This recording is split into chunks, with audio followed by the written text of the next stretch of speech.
minute early. Go 4 o'clock over in the UK, and I hope as you join that the tech gods are going to be kind. I'm just going to have a quick Facebook check-in to see if you can hear me okay. Fingers crossed. Okay, I think I can certainly see captions on. Yes. Okay, good. It's a beautiful sunny day out there. I hope you've all had a nice week. If you do, drop into the comments as you come in. Fabulous, and we'll get started. This week it's blocking week, so I just need to take a drink. I've been out running errands, so I'm a little bit puffed this afternoon, but we're going to talk about blocking. So I've dropped the link in the comments, which goes to my blocking tutorial. There's so much I could say about blocking, but I'm going to just try and keep it limited to where we're at with these cardigans. So the first thing I want to show you is my cardie. So this has been blocked. It's actually still a little bit damp. I've obviously just piled it up once I took it off the blocking board. This had a very gentle blocking, so I just soaked it. I didn't pin it. I just used my fingers to lay it out flat. The bit that was the tightest on this was it's inside out, by the way, it was the sleeves. So that's kind of where I just checked I was going to have a bit more room. This was the cardigan that when I made it the first time, it was too big after blocking. I'm hoping this time it's going to be okay. So I'm going to try it on, and then we shall see. I haven't tried it on yet, how we're going. So it's still quite cozy in the lower sleeves, but it's just a zero ease. My cuffs I made extra long so I could fold them back like that. It's still on the wrong way around as well. So I think we're all right there. I haven't put buttons on it yet. I just made a couple of buttonholes, one there and there, which is just at the top of where the V-neck finishes. So I'm going to sew my buttons on after I've sewed the ends in. I prefer to wait until I've blocked a piece to sew in the ends. I don't like sewing in ends before blocking because, one, if you need to change something after you've blocked it, it's a nightmare to get your ends done. Also, I tend to sew my ends over quite a big area, and you can find that when you block it after you've sewn in the ends, you get some tension created. So that's one of the reasons that I wait. Too many times where I've sewn in ends and then had to spend ages on picking them. So this is, I kept it quite cropped. So this just sits sort of at the top of my hips. Excuse my tops ridden up. So yeah, I'm quite pleased with that. It's a nice fit over the shoulders. The arms are still a little bit cozy. I probably over-egged the cake a little bit, but this will stretch with wear, I know that. So I'm quite happy with that. So the only thing that's left to do on this cardigan is to pop the buttons on and sew the ends in, and then it's done. I've worked this little button band. This is all half double crochet front third loop up and around the neckline, so it goes quite nicely around the back of my neck. In the corners here, I've slip stitched. So I've worked a row of single crochet, and then I've worked the ribbing and slip stitched into 2 stitches with a half double crochet front third loop. I found that cadence is about right, so it sort of sits flat, so there's no pulling. When you're working on your button band, you have to be quite careful about tension. So I find that generally works quite well. Around the neckline, in order to stop it from kind of poking up, I've, in these corner bits, so you can see I've still got these running stitch markers in, I've slip stitched into 3. So I've just tightened it up a little bit around there and there, and here and around the back, and that hopefully you can see my neck okay, but that certainly feels quite comfortable. So yeah, I'm pleased with this, and I'm actually going to wear it, although it's beautiful weather outside. So that is the cardigan really. Any questions about blocking, like I say, drop them in the comments. Hi from Texas. Finally sleeping in, so I get to join after all. Oh, good. I hope this is a bit of a gentle start to your morning. One thing that you can do with top-down garments is you can give the yoke a block flat before you join the sleeves. If you've done colour work or you've got that kind of thing, that can work really well. The thing to be careful about with that is when you're blocking flat, you get more space to spread out. When you're blocking a garment like this, as a sort of finished garment, you're kind of generally doing it as 2 layers. So, you know, I kind of lay it out to dry, and then after a day I kind of flip it over, or if it's outside it takes a lot less time to dry. This is wool, so it had a good soak block. Yeah, so yeah, if you're blocking the yoke flat, you might find that when you come to blocking the body, the tension is a little bit not quite the same. So that's just something to keep an eye out for. If you're doing colour work and you've got kind of multiple layers of yarn, then your tension in the yoke is probably going to be a bit different anyway. But just wanted to drop that in. So I think that's pretty much all I wanted to say about the cardigan today. I'm not going to go into a huge detail about blocking. The post that I've shared kind of goes from start to finish, because it will make a difference what fibre you're using, as to what method you use and what tension you have already, as to how aggressively you want to block it. Like I say, this I didn't even pin it out. I just used my fingers to kind of squish it. So that is the cardigan, nearly done. And next we're going to talk about the sweater. I'm quite excited about this. So I finished my sleeves. If you saw the quick vlog that I posted yesterday, Thursday, I'm not sure exactly when, the front and back neck looked the same. So since then I've had a play with short rows, and I'll show you what I did in a minute, but I've basically finished the sleeves on this. I've just put around a crab stitch on the cuff to finish that off, just as a slightly different look. The thing I love about this pattern is you can really customize things like cuffs and hems and necklines to give it a totally different look, so it can look like a completely different garment. So what I really wanted to do with this sweater is to work on filling in this back neck thing. So if you have a round yoke, you're going to get the same dip around your neck at the front as you are on the back, which can be fine, but it can leave that kind of little, you know, gape here, which if you want something to keep you really warm, it can let the air in, especially if you've got short hair. So I have filled this section in with short rows, which you can see. I'm just going to hold it up against me so I can point. So this it's a little bit messy. I haven't blocked this yet, so this still needs a blocking, and that will hopefully even some of this out. But you can see here is the original neckline. So where I've joined it to the reverse of the foundation row, you can see there's those little extra holes. What I would normally do, or say normally do, but were I to sort of start over, and what's typically done with short rows on a yoke is that you start with the short rows and work down, so it's all in the same direction. But this was very much an experiment to see how I could get it to work and whether filling in the gaps make a difference. And actually, interestingly, when I did this, I was reminded of kind of a lot of off-the-shelf type garments that have this little circular bit at the back. Now, I don't know if that's just where they sort of strengthen it at the neckline because they get a lot of pulling, but it reminded me of that.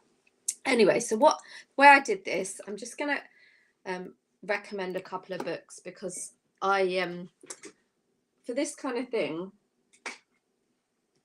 sorry, I'm parched today. I find there's not a huge amount of resources that relate to crochet sweaters and things like short rows and that kind of extra shaping, but there's a lot more resources for knitting. I think with knitting, it seems to be much more accepted that people kind of go off piece and kind of knit to measure, really, which is great. And I love that you can do that with crochet too, but some of these tricks aren't as commonly seen, I would say, in crochet. So although I don't knit, I can just about knit and purl, and that's it. I have a lot of knitting books because the design aspect, there's just a lot more option, and it's usually fairly easy to extrapolate for me for crochet. I'll ask knitting friends if I need clarification. So I just wanted to share a couple of the books I've used. So this book, it's Sweater Design in Plain English by Maggie Righetti. This I buy these all secondhand. There's a great site called World of Books. I don't know if it's just UK, but it's a kind of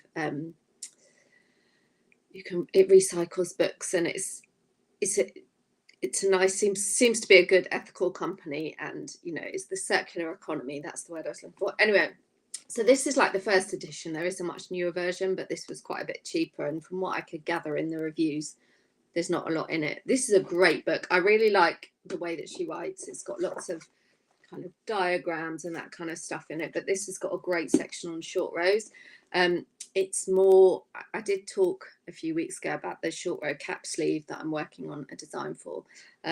It's really helped with that as well, but it does talk a little bit about the short row necks. But if you want to kind of make your own sweater, this is a great book. It's written very conversationally. I just opened it on, it was a random page about button bands, and it said something like, I know people say button bands are a bastard, and they are, but this is the best way to do them. So it's just kind of very, a bit tongue-in-cheek, a bit of humour. It makes it not dry to read. So the bits I've dipped into, really enjoying that.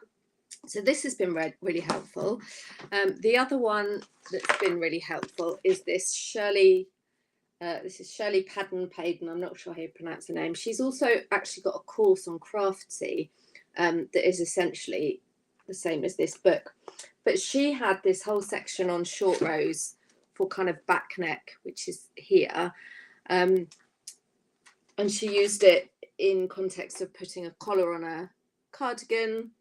There's loads on necklines here, and it does all use knit stitches, but this essentially is what we're doing. So you kind of on the neck of this sweater, I've put markers about halfway round, although often short rows sort of come to about here when you're starting with them. Essentially you work, so I've got my markers at either end. You work across there just over halfway, and then back the same distance past the halfway line as you went, and then a bit further, and then a bit further, until you kind of get to the end of your short row section, and then you work all the way around. And then, so how that looks on here, you can see I've got my little red markers. Wendy, I've just seen your comment. I'll come to you about button bands shortly. I didn't use the button band. So Wendy says, I've done the button band from the pattern. It isn't ribbed like yours. I went off piece with my button band and I changed it to ribbing. So it will look different. The button band I have, do I have any of the other cardigans in here? The button band in the pattern is kind of a kind of simple flat button band.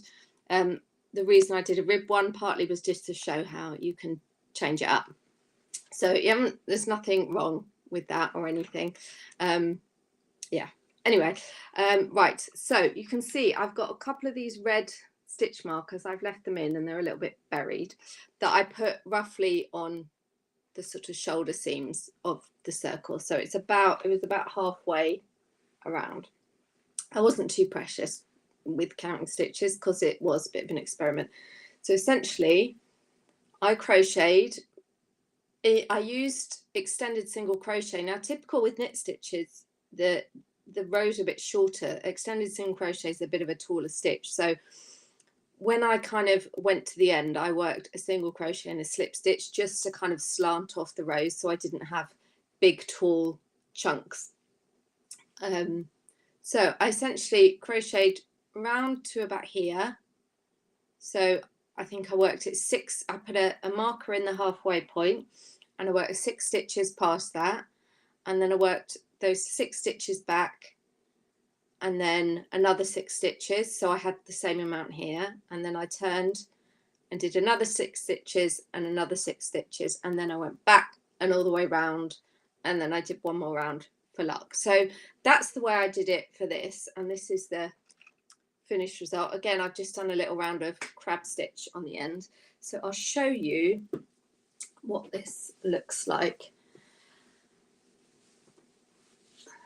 So Renee's just asking for the name of the second book. I don't think I gave you the name actually, did I? Sorry. So it's called Knitwear Design Workshop, A Comprehensive Guide to Hand Knits, and it's by Shirley Padden. What I'll do is I'll drop the details of these 2 books in the week 7 part of the Cal homepage, just so it's there for you to refer to. This is another book that I use quite a lot for sweater design. It's Amy Herzog's Ultimate Sweater Book. This is kind of much more modern. Again, it's knitting, but it's quite a modern book. It's got quite a lot of information that I find in some of the more traditional books, but it's sort of brought it into a contemporary style and layout. The other books are quite traditional. I think the Shirley Padden one, I'm not sure if it's Padden or Paden, that's kind of from the 90s, and I think this one is like 80s, but vintage craft books, like there's so much knowledge in there, it's incredible. Anyway, let's have a look at my sweater. So you can see how that then sits on the back of my neck, so it fills in that spot up to the back of my neck, and I've still got, oops, just knocking into my desk, I've still got kind of plenty of space at the front. This design has a relatively wide neckline. Now it does, so you can see again here, this is the original neckline here. There's slightly an extra dot, so you can see that row of extended single crochet and then the row of crab stitch on top. So you know, it would have come like that, and it would have come to the back. You can probably see on the back where that original line was, so this bit would have been open. So I think there's still a bit of work to do with the styling, but I'm really pleased with how it turns out, and actually what I think I'm going to do with this sweater, so it's still quite cropped, but I quite like the cropped vibe. What I might do, I think I've got about 2 balls of this yarn left. They're 50-gram balls.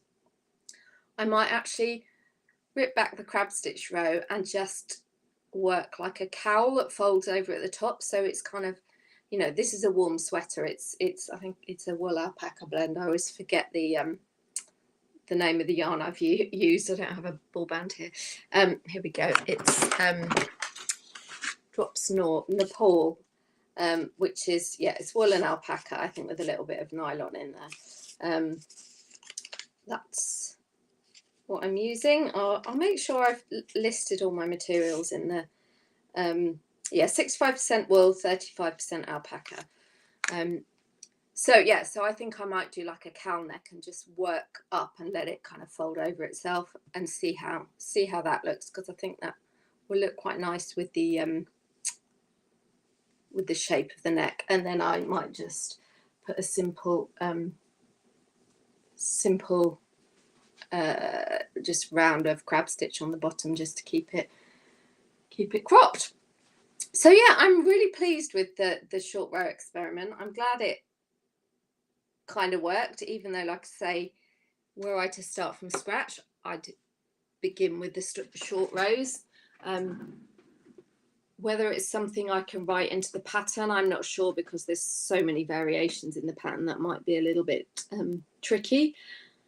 But were I to design another round yoke sweater, I'd probably experiment with implementing that from the start. But I think it works quite well for the you know, for the fill, and I don't think it's massively obvious, but it will be interesting to see once I've blocked it how those stitches settle down.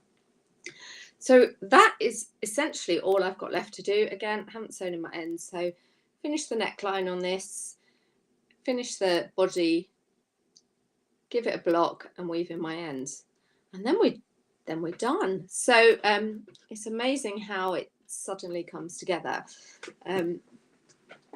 So yeah, if there are any questions, let me know.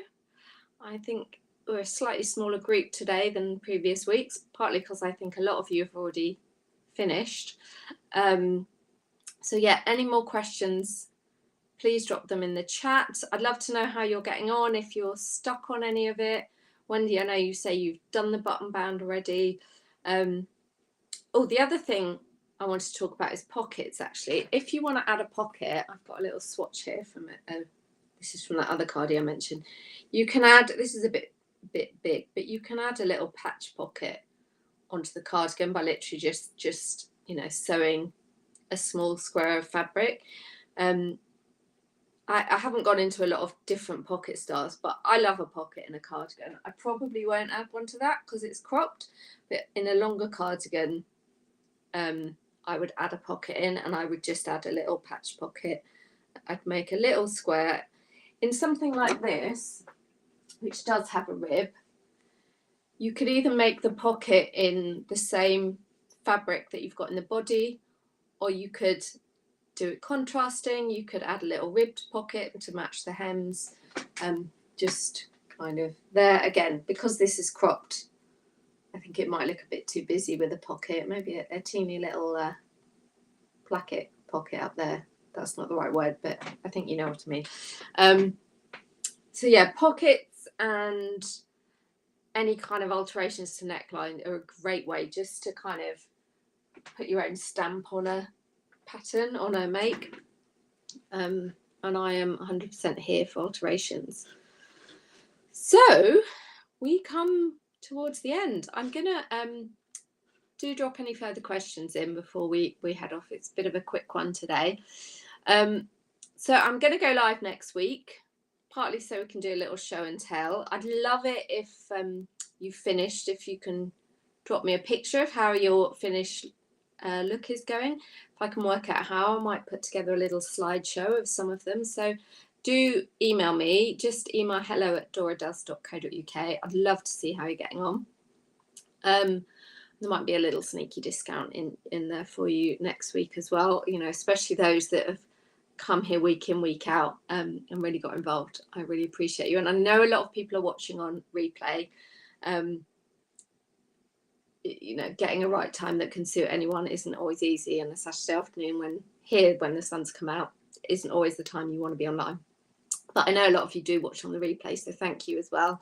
And again, if you have any questions, or if you're stuck, or if you want to share your progress, email me hello@doradoes.co.uk, and I'll be sure to include that in next week's session. So if there's no other questions, I'm going to go and finish my cup of tea in the sunshine before the British summer brings the rain again. Yeah. Okay. Thank you, guys. Have a fabulous weekend, and I'll see you next week. Okay. Bye.